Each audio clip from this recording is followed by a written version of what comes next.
নবী সাল্লাল্লাহু আলাইহি ওয়াসাল্লাম তো জাহান্নাম দেখে সেই কথাটাই বলেছেন, আমি জাহান্নাম দেখে আসলাম, সেখানে বেশিরভাগ অধিবাসী হচ্ছে মেয়ে, নারী।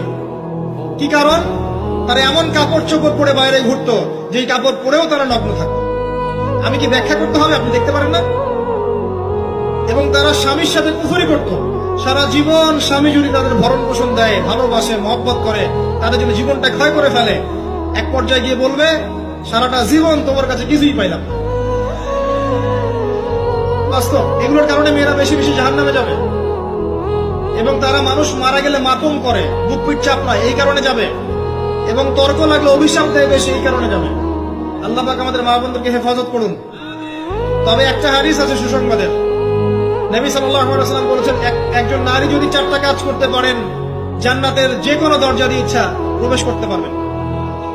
1 নাম্বার 5 ওয়াক্ত নামাজ, 2 নাম্বার রমজান মাসের সাওম, 3 নাম্বার আপনার লজ্জাস্থানের হেফাজত অর্থাৎ খাস পর্দা, এবং 4 নাম্বার আপনার স্বামীর আনুগত্য।